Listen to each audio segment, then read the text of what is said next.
Doctor Babasaheb Ambedkar. एक वादळी पर्व, प्रचंड झंझावात, तेजस्वी क्रांतीसूर्य, ज्याच्या तेजोमय कर्तृत्वाने भारतभूमीवर लखलखीत किरण पडली आणि प्रत्येक भारतीयाचं जीवनमान प्रकाशमय झालं। अवघ्या भारतात क्रांतीची लाट आली आणि प्रत्येक नागरिक गुलामीतून मुक्त होऊन सन्मानाचं जीवन जगू लागला।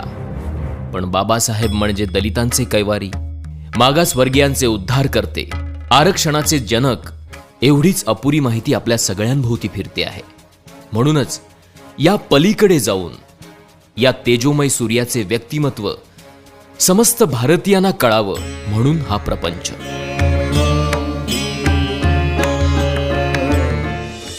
21व्या शतकातील सगळ्यात विद्वान व्यक्तिमत्व